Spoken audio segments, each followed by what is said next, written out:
À la une ce soir, les chemins de croix parcourus par des milliers de catholiques martiniquais en ce vendredi saint. L'église de Martinique qui a choisi l'esclavage comme fil conducteur de ses célébrations cette année. Les acras, mets traditionnels, produit phare de la journée, le Festival des acras a réuni de nombreux gourmands à Fort-de-France. Reportage dans un instant. Les forçats du vendredi saint, chauffeurs de taxi, artisans, commerçants, vous le verrez que tout le monde n'a pas chômé en ce jour férié. Et puis les coureurs du Trophée de la Caraïbe sur les routes entre Sainte-Luce et Ducos. Willy Roseau remporte le contre-la-montre, Thierry Rago le maillot jaune. Le reportage et le résumé de cette édition, de cette épreuve à la fin de votre journal. Voilà pour les titres. Bonsoir à tous et bienvenue dans ce journal en ce vendredi saint. On commence avec ces images de chemins de croix parcourus par des milliers de catholiques martiniquais. Un temps ensoleillé, une atmosphère parfois éprouvante, notamment au calvaire de Fort-de-France, habituellement fréquenté par les plus fervents. Et c'est Monseigneur David Macaire, vous le voyez, qui a ouvert la marche. On l'écoute au micro de Kathleen Bilascopette et Michelet François. Beaucoup de gens portent de grandes souffrances. Ça va ? Beaucoup de gens portent de grandes souffrances, voilà. Et donc c'est un peu normal que l'on vienne à ce moment-là aussi. La chaleur, nos frères esclaves l'ont porté le long du jour. Et ça, c'était pour travailler pour le maître. Donc là, on n'a qu'un seul maître, c'est Jésus. Oui, l'esclavage saisi par l'église de Martinique cette année en écho au 170e anniversaire de l'abolition. Bakita, une ancienne esclave érigée en sainte, était dans les esprits ce matin sur le chemin de croix de la paroisse de Bellevue. Un moment où la foi a permis la réappropriation de l'histoire. Kathleen Bilascopette, Michelet François. Il fait encore nuit noire, mais ils sont déjà des centaines rassemblés au cœur de la cité aux Anames, des fidèles pour qui le chemin de croix revêt une symbolique particulière. Toute l'année, on travaille. Je pense qu'il y a un moment où il faut se poser les bonnes questions et puis c'est là qu'on voit vraiment sa foi. Comme jadis Jésus à Jérusalem, le cortège sillonne les rues du quartier Batelière sous bonne escorte. 5 minutes. 5 minutes. 6 stations et 1 heure de marche plus tard, le soleil darde ses premiers rayons et certains esprits s'échauffent. Tous ces genres de choses-là, c'est la religion qui nous dit de faire ces genres de choses-là. Mais Dieu ne nous invite pas à faire ces genres de choses-là, mes frères et sœurs. Je vous en supplie, lisez la parole de Dieu, lisez le mode d'emploi. Vous allez voir en réalité que ce que vous faites ne sert absolument à rien. Mais aujourd'hui, rien ne semble pouvoir ébranler la conviction de ces croyants, toutes générations confondues. J'aime Dieu en fait, c'est ça. Donc, comme j'aime Dieu, je veux faire le chemin de croix avec lui. C'est le rituel. Chaque année, je viens au chemin de croix, comme j'habite à la cité aux Anames. C'est toi qui décides ou c'est tes parents qui t'obligent? Moi, c'est moi. Et on essaie de le faire régulièrement en famille, de venir avec nos mères respectives. Et puis là maintenant avec notre fille qui est récemment née, de pouvoir le faire avec elle pour la première fois, c'est vraiment fort pour nous. Et si la ferveur catholique se transmet dès le plus jeune âge, ce matin, il est aussi question d'un autre héritage bien plus douloureux. Et il écrit aussi, « Nous interdisons à tous les ecclésiastiques ou laïcs d'oser soutenir comme permis ce commerce des Noirs sous quelque prétexte ou couleur que ce soit. » En écho au 170e anniversaire de l'abolition de l'esclavage, cette année, certaines des 14 stations du parcours sont dédiées à la commémoration, manière pour l'Église catholique de réhabiliter un rôle parfois controversé dans la traite négrière. Réhabilitation, je ne suis pas sûr, c'est simplement une opération vérité, parce qu'on a laissé aussi croire aux gens que l'Église était complice de l'esclavage. Et là, quand on voit les textes, les vrais textes, on s'aperçoit que ce n'est pas le cas du tout, qu'il y a eu vraiment des abolitionnistes. Les premiers abolitionnistes, ce sont des chrétiens, ce sont des papes, ce sont des religieux, qui se sont, mais de manière très claire, vous avez les textes, de manière très impressionnante, se sont levés contre l'esclavage. Pour les fidèles, le thème est tout à fait d'actualité. Il y a encore des esclavages modernes. En plus, nos ancêtres, enfin en tout cas les esclaves dont nous sommes issus, faut pas se leurrer, ont vécu quelque chose de très douloureux. Et nous portons encore en nous ces chaînes en quelque part. Le parcours s'achève comme il a commencé, au rythme des prières et des gestes de pénitence. Et on termine cette page consacrée aux célébrations religieuses de Pâques avec ce rassemblement de l'Église évangélique à l'occasion de la fin de ce que l'on appelle les 40 jours et de la prise de la ville palestinienne de Jéricho, commémoration réalisée par l'Église évangélique de la Sainteté. Plus précisément, écoutez ces réactions recueillies par Michelet François. Annuellement, nous avons cette manifestation pour 40 jours.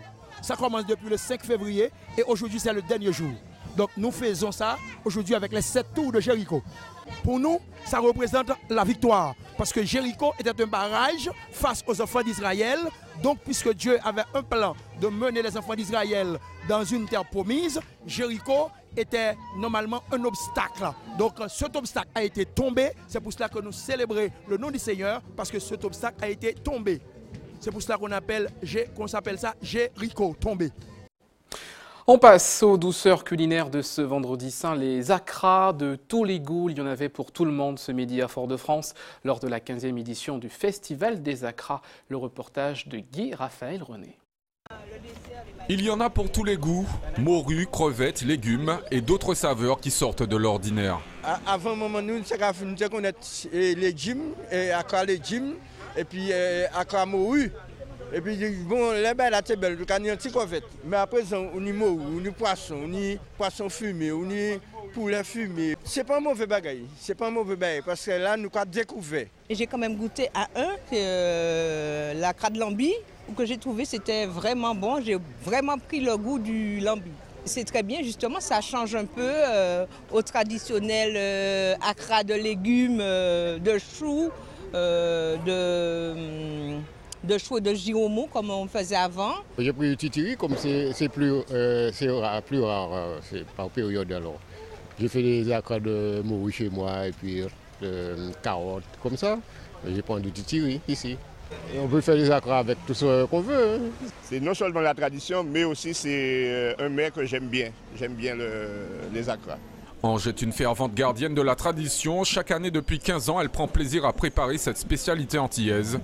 Quelques épices du jardin. L'ail, le piment végétarien, oignon France, oignon pays, persil, mais surtout piment végétarien et ail. Hein. C'est ça qui relève vraiment. Par exemple, le poulet, c'est moi qui ai commencé avec, parce que chez moi en Haïti, on a toujours fait ça. Quand il y a des mariages, quelles que soient les fêtes, on a toujours fait le poulet. Du coup, j'ai amené ça. Du coup, tout le monde a fait. Et cette année, on avait bien préparé, parce que de plus en plus, les touristes arrivent, les touristes achètent. On avait bien préparé. Du coup, les gens ont bien apprécié. Je trouve qu'ils ont acheté encore plus cette année. Chacun sa recette, chacun ses secrets pour attirer les clients, car le vendredi saint est un jour d'affluence pour les vendeurs d'acras qui proposent des prix entre 2 et 3 euros les 6 acras. J'en ai fait plusieurs variétés. Ça m'arrive à faire 100, 200 par variété. Hein. Et puis à 4 heures du matin, il y a du monde. Et ça n'arrête pas? Ça n'arrête pas. Nous sommes là jusqu'à... S'il y a du monde, 20h, 19h, dès qu'il y a du monde, on les sert, il n'y a pas de souci. Face au succès remporté par cette tradition culinaire, même les boulangeries s'y mettent. Ici, on achète le pain et en même temps les acras pour l'accompagner. Et puis, il y a ceux qui préfèrent les préparer eux-mêmes. Ils se retournent vers les vendeurs de fruits et légumes sur les marchés. Il faut le giromo, le chou dur, carottes, avec un peu de farine pour pouvoir coller tout, pour servir de ciment, avec tous les épices, sel, poivre, persil, tout ce qu'il faut. Ma mère qui nous a appris à faire, donc c'est pourquoi cela. C'est un réflexe pour que ma fille puisse connaître comment ça se prépare, comment on prépare tout ça. C'est un moment clé de notre vie spirituelle, puisque c'est le moment où on mange tous les acras légumes, surtout acras légumes. Je cherche ce qu'on appelle le chou dur, des épices, oignons, pays, persil, tout ce qu'il faut pour faire les acras de légumes. J'aime beaucoup ces acras-là, les acras de légumes, donc je perpétue la tradition, voilà. En dépit du caractère religieux du vendredi saint, le côté gastronomique tient toute sa place dans la tradition. Les acras se vendent comme des petits pains. Et pour clôturer cette page consacrée au vendredi saint, un clin d'œil aux travailleurs mobilisés par leur employeur en ce jour férié en Martinique. Loïc Régis et Aurélie Talmoncy sont partis à la rencontre des chauffeurs de taxi, artisans ou commerçants qui n'ont pas chômé aujourd'hui. Regardez. Pas de temps à perdre ici. 3 importants chantiers sont en cours, dont la fabrication d'une passerelle de plusieurs centaines de kilos. Swan et son équipe ne comptent pas les jours. Ils veulent juste respecter les délais de livraison. C'est une période très mouvementée. On a beaucoup de travail en ce moment. On est sur 3 gros chantiers qu'on a terminés très rapidement. On a des délais très courts. On a des engagements envers nos clients. C'est pour ça qu'on travaille tous les jours d'arrache-pied jusqu'à ce que la journée se finisse pour essayer de pouvoir avancer très rapidement. Travailler un vendredi saint, une habitude pour ces chauffeurs de Rivière-Salée, sauf que les bus restent vides en ce début de journée. Elle est totalement différente des autres parce qu'il n'y a rien dans la rue, rien dans les poches. On ne peut pas sortir puisqu'il faut qu'il fasse aquario et puis c'est le jour de... comme la coutume, quoi. Ici, les clients ne se font pas attendre. Contrairement à de nombreux magasins, celui-ci est ouvert. Une bonne raison pour effectuer ses achats en prévision d'un long week-end. On voulait trouver des boissons pour demain, donc on est venu à Succar parce qu'on sait qu'ils vendent en gros et puis que ce serait ouvert.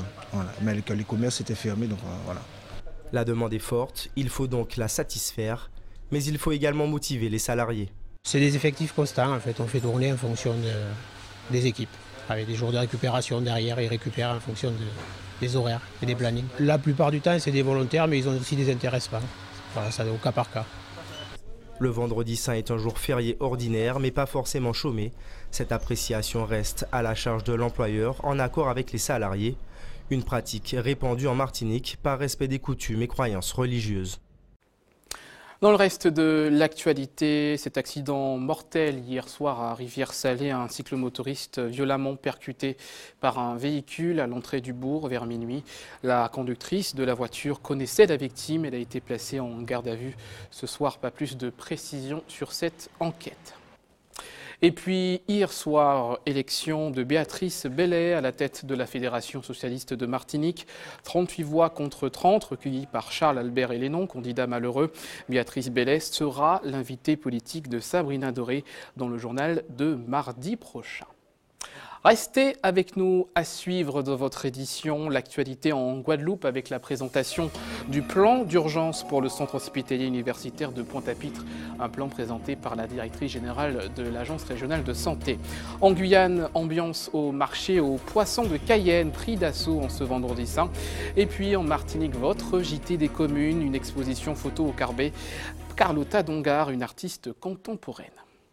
Le plan d'urgence, vous le disiez, présenté par l'Agence régionale de santé en Guadeloupe pour organiser la prise en charge des patients du centre hospitalier universitaire de Pointe-à-Pitre. Le fonctionnement de l'établissement, vous le savez, est toujours perturbé après l'incendie qui a ravagé une partie des locaux il y a plus de 5 mois. Les précisions d'Anne-Elisabeth Arxen. Présenté hier à l'ensemble de la communauté hospitalière, lors de ce conseil de surveillance délocalisé, le plan de réorganisation du CHU devrait se dérouler en 2 étapes majeures. En pratique, ce plan, il est en 2 phases. On va dire il y a une première phase qui est immédiate et il y a une décision qui a été prise très claire de vider la tour nord et de vider une partie de la tour sud, notamment en créant un pôle mère-enfant à la polyclinique. Et ceux de la tour nord qui sortent vont rejoindre soit Choisy, soit Palais Royal. Et il y aura une deuxième phase, et cette deuxième phase, continuer à la faire en transférant des services d'une tour à l'autre pour pouvoir continuer mon nettoyage correctement, ou est-ce que je dois suivre un autre chemin qui est le chemin de je sors le maximum de choses du CHU de façon à pouvoir nettoyer sans personne à l'intérieur, finaliser notamment la décontamination. Bien entendu, moi j'adhère complètement parce que c'est une organisation structurée. On avait besoin de cette cohérence et j'avoue que nous, on est extrêmement optimistes. D'abord, les résultats sont quand même rassurants aujourd'hui et nous permettent de toute façon de mettre en œuvre ce plan dès la semaine prochaine. Et ça, c'est un engagement que la communauté hospitalière du CHU prend. Acteur majeur de ce nouveau plan de délocalisation, le conseil départemental va réquisitionner une partie de sa structure destinée aux pensionnaires de Morne-Verguin. Je l'avais validé en amont parce qu'on a travaillé, il m'a été présenté. Nous n'avons pas d'autre choix que le plan A délocalisé partiellement s'il n'y a pas de problème, et le plan B, c'est-à-dire évacuer complètement pour décontaminer, peut-être réintégrer, peut-être aussi ne pas pouvoir réintégrer. Je crois que cette transparence-là, il faut le dire aux Guadeloupéens. Heureusement que nous n'avions pas encore occupé tous les bâtiments de Palais Royal. Et je voudrais vraiment commencer par dire aux familles des résidents de Mount-Verguin que je suis peinée de ne pas pouvoir évacuer tout le monde vers Palais Royal, mais je crois qu'il faut parler de solidarité. La première phase de ce plan de réorganisation débutera donc dès la semaine prochaine, et ce jusqu'au mois de juin. Il consistera à évacuer la tour nord ainsi qu'une partie de la tour sud afin de nettoyer et de décontaminer les lieux. Puis, aux alentours du 15 avril, à l'issue des résultats des nouveaux tests, le processus de la phase 2 de décontamination totale devrait débuter et durer entre 6 mois et 1 an. En Guyane, une tradition respectée, le marché aux poissons de Cayenne, très fréquenté en ce vendredi saint. Il fallait se lever tôt pour s'approvisionner. Le reportage d'Ayodélé Germain. Dès 10 h du matin, les étals sont quasiment vides au marché aux poissons. Ce n'est pas faute d'achalandage. Mais en ce jour de vendredi saint, pour déguster des morceaux de choix, il fallait se lever tôt. Depuis 6 h du matin. Si vous n'êtes pas là à 6 h du matin, vous n'allez pas trouver à cette heure-ci. Hein. Il y a beaucoup de personnes qui sont venues acheter du poisson. C'est une période de fête. Alors les gens accourent pour trouver du poisson. Ce client, par exemple, n'aura pas son akoupa. Oui, un peu tard, mais il y a de quoi faire quand même. On va trouver ce qu'il faut de toute façon. La tradition veut que le vendredi, pendant le carême, on mange du poisson, mais avec aujourd'hui le vendredi saint, c'est normal de clôturer avec un bon poisson. Plus loin, à la sortie du rond-point Galmo, Madame Nabo et sa sœur ont trouvé un coin stratégique pour proposer leur plat traditionnel. Une activité qu'elle mène ponctuellement depuis qu'elle a pris sa retraite il y a 8 ans. Je propose, il y avait le poisson boucané pour les gens qui font leur bouillon d'awara, mais dommage, c'est déjà terminé. Je fais du riz de citrouille, il y a du poisson frit, il y a poisson boucané à la sauce chien et poisson au bleu à la sauce chien aussi. Quand c'est la Noël, il y a le boudin et à Pâques, il y a le bouillon d'awara. Et puis aujourd'hui, vendredi saint, il y a tout ce qui est poisson et accompagné par le riz citrouille. Il y a les marinades aussi, marinade poisson, marinade crevette, fait par ma sœur, Madame Simonard. Nous, on travaille ensemble. Pour cet habitué, le vendredi saint ne vient pas sans les plats des sœurs Nabo et Simonard. C'est le côté authentique de la cuisine guyanaise. Voilà. Est-ce que vous imaginez un vendredi saint sans venir acheter ici? Oui, c'est un habitué. Oui. Chaque année, je fais un petit peu le tour. Et oui, je ne peux pas imaginer un vendredi sans manger des marinades, des parépous, boire le wasser avec le poisson qui va avec. Pour ce client, ce sera poisson frit et boucané et des marinades pour les enfants, avec tous les meilleurs vœux adressés aux chrétiens. On ouvre une page sport dans ce journal. Dans quelques instants, vous retrouverez le résumé du trophée de la Caraïbe avec cette deuxième étape qui s'est déroulée cet après-midi entre Sainte-Luce et Ducos. Mais d'abord, les images de la beach tennis créole qui a commencé depuis hier un tournoi international qui rassemble de nombreux compétiteurs venus de tous horizons. Nous en parlons ce soir avec notre invité Jacques Muel, directeur de la Créole Beach Tennis de Martinique. Bonsoir. Bonsoir. Et merci d'avoir accepté notre invitation. Alors justement, on va revenir sur le plateau, on va dire, de cette compétition, des compétiteurs, je le disais, qui viennent de tous les horizons. Tout à fait, on a plus de 15 nationalités, donc des Américains, des Brésiliens, des joueurs qui viennent de Porto Rico, Venezuela, Colombie, Équateur, mais également des Russes, des Italiens, des Espagnols, Pologne, Autriche, on a un très beau plateau. Alors c'est la 7e édition de cette manifestation, vitrine du beach tennis en Martinique. Qu'est-ce qui fait sa renommée ? Bon, en fait, il y a deux choses. Ça veut dire qu'on a déjà un tournoi important au niveau du prize money. Ça veut dire que la récompense financière est assez importante. Donc, c'est le 3e plus grand tournoi français. Et il fait partie des 10 plus grands tournois inscrits au calendrier mondial. Donc déjà, là, c'est important. Les joueurs, ils viennent dans les plus gros tournois. Donc déjà, c'est une chance pour nous. Et en Martinique, on sait accueillir les joueurs. On a un petit côté sympathique et fun. Et ça, les joueurs, ils adorent, quoi. Alors au niveau des installations, est-ce que l'on dispose sur les plages de tout ce qu'il faut? Il faut notamment des installations fixes. En fait, contre ça, c'est compliqué. Vu qu'on est sur la plage, c'est pas évident d'équiper les plages, de mettre des structures fixes, des poteaux, de délimiter les terrains. Donc on est tout le temps obligé de monter les terrains et de les démonter. C'est un peu le côté un peu négatif du beach tennis, c'est ce qui freine aussi pas mal de gens, quoi. Mais bon, on essaie de construire des structures fixes, mais c'est pas évident. Alors depuis hier, vous devez également faire face à la météo, et notamment la houle qui peut perturber la compétition. Oui, tout à fait. On a dû monter 2 fois plus de terrain, parce que bon, la houle nous a un peu embêtés, mais bon, apparemment tout est rentré dans l'ordre, et bon, et là c'est parti, c'était parfait aujourd'hui. Alors au-delà de ces quelques petites contrariétés, est-ce que le public participe?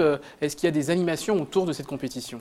Alors c'est vrai qu'on a un village, on a des tribunes, on a le speaker, c'est vraiment, on travaille aussi avec un restaurant, donc il y a plein de choses, c'est vraiment une manifestation conviviale, familiale.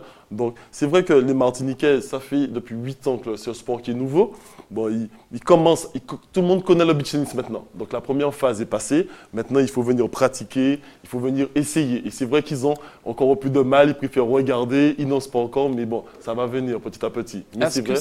C'est un sport qui est accessible à tous. Qu'est-ce que l'on vient chercher dans cette compétition?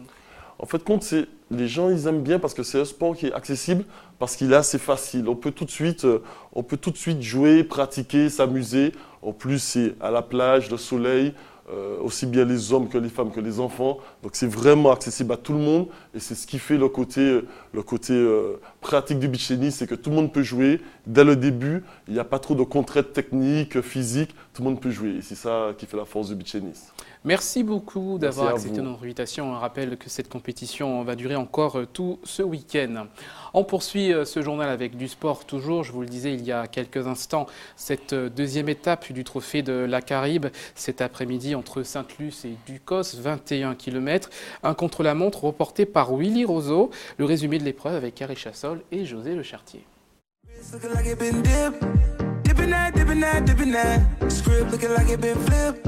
Flipping that, flipping that, flipping that. Pull up in that phone, my God. Whole squad getting that, getting that.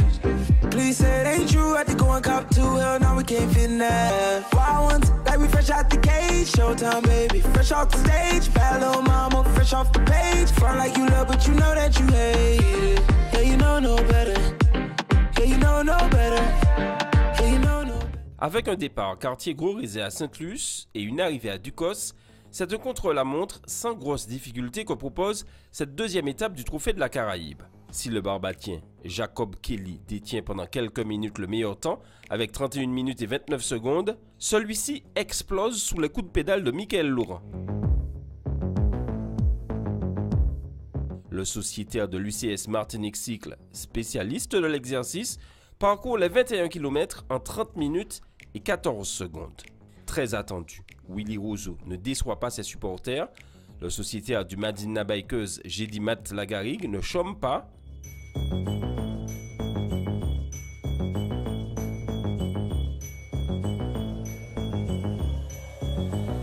Il réalise le bon temps de 29 minutes et 7 secondes. Et personne ne fait mieux. Thierry Rago de l'ECD est à 5 secondes du vainqueur de ce contre-la-montre. Il termine second. Mais l'essentiel est ailleurs. Le maillot jaune Michael Stanislas de l'UCS Martinique Cycle réalise un temps de 30 minutes et 51 secondes, soit à plus d'1 minute 37 secondes de Rago. Le sociétaire de l'ECD est le nouveau maillot jaune. Le contre-la-montre, lui, est remporté par Willy Roseau du Madina Bikeuse Gédimat Lagarigue devant Thierry Rago de l'ECD et Cédric Eustache du CCV.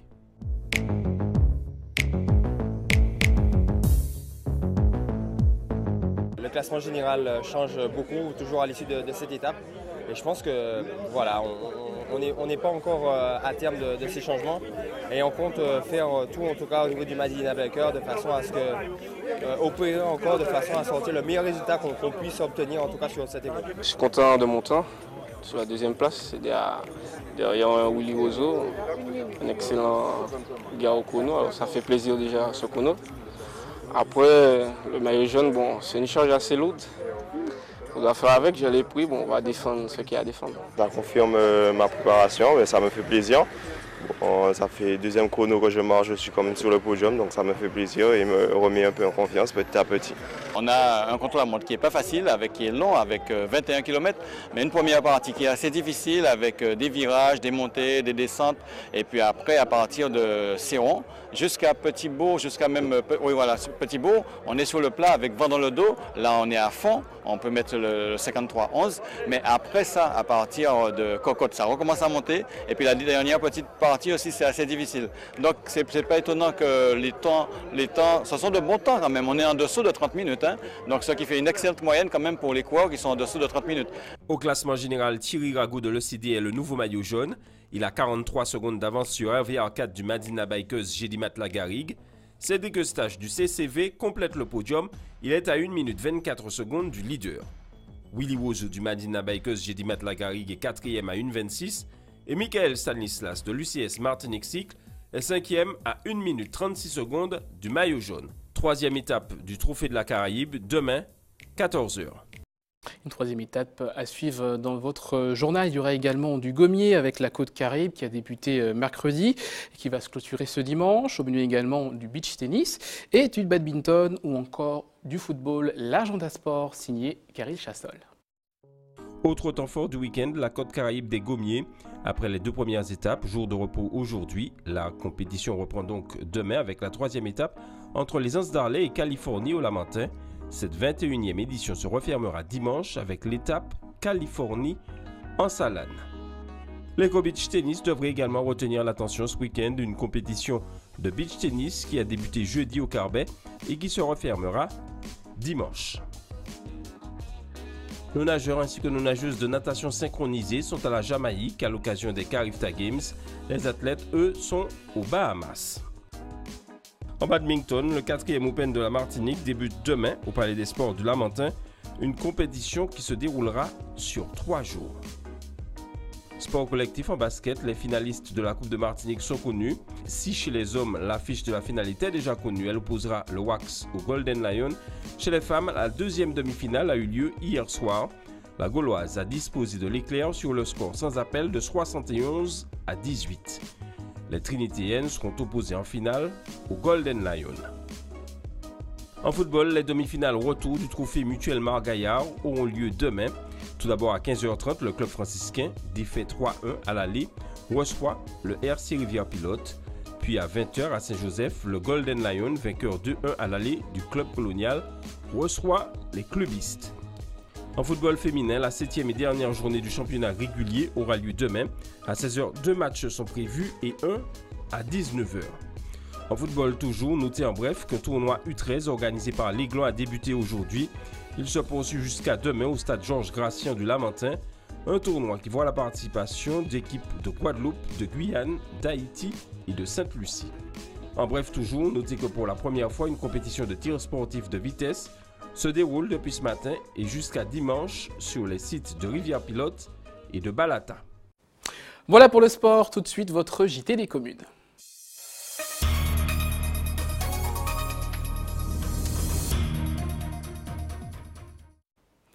Rencontre avec une carbétienne d'adoption, artiste, photographe. Elle a le don de saisir notre monde contemporain. Une partie de son œuvre est visible à la galerie de l'Histoire et de la mer au Carbet. Elle s'appelle Carlotta Dongar et elle a bouleversé notre cher Hubert Bornil. Regardez ce reportage tourné avec Michelet François. Alors, grâce à Carlotta, je découvre l'art contemporain photographique. Voyons un peu le travail. Et puis là, de ce côté-ci, on a les anciennes rues de Saint-Pierre. Voilà, c'est une balade pierrotine. Il y a beaucoup de tableaux à voir ici, beaucoup d'images, en tout cas des choses, et puis une technique exceptionnelle. Les œuvres de Carlotta Dongar provoquent du questionnement, de l'intrigue parfois chez le spectateur.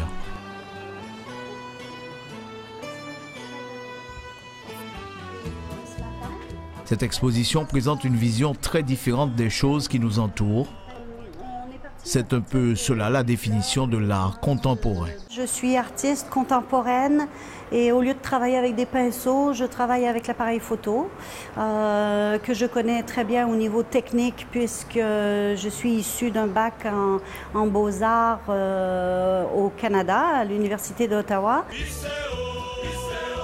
Sur toute la collection, on a à peu près 5 différentes techniques photographiques. Allez, ça va passer du zooming au zoom out. C'est des techniques que les photographes traditionnels vont reconnaître de toute façon. L'artiste a beaucoup voyagé de l'Afrique au Canada en passant par la Martinique.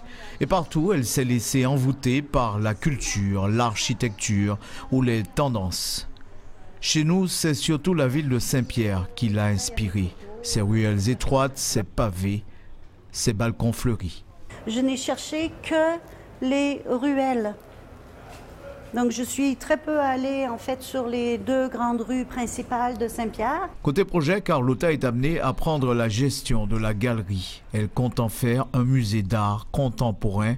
Voilà qui va représenter un plus pour le nord de la Martinique. Une bonne note en tout cas pour Carlotta à l'occasion de cette première expo dans sa ville d'adoption. Prochain rendez-vous au Pool Art Fair en Guadeloupe. Ensuite, elle prendra la direction du Québec et là, elle va pouvoir retrouver les siens.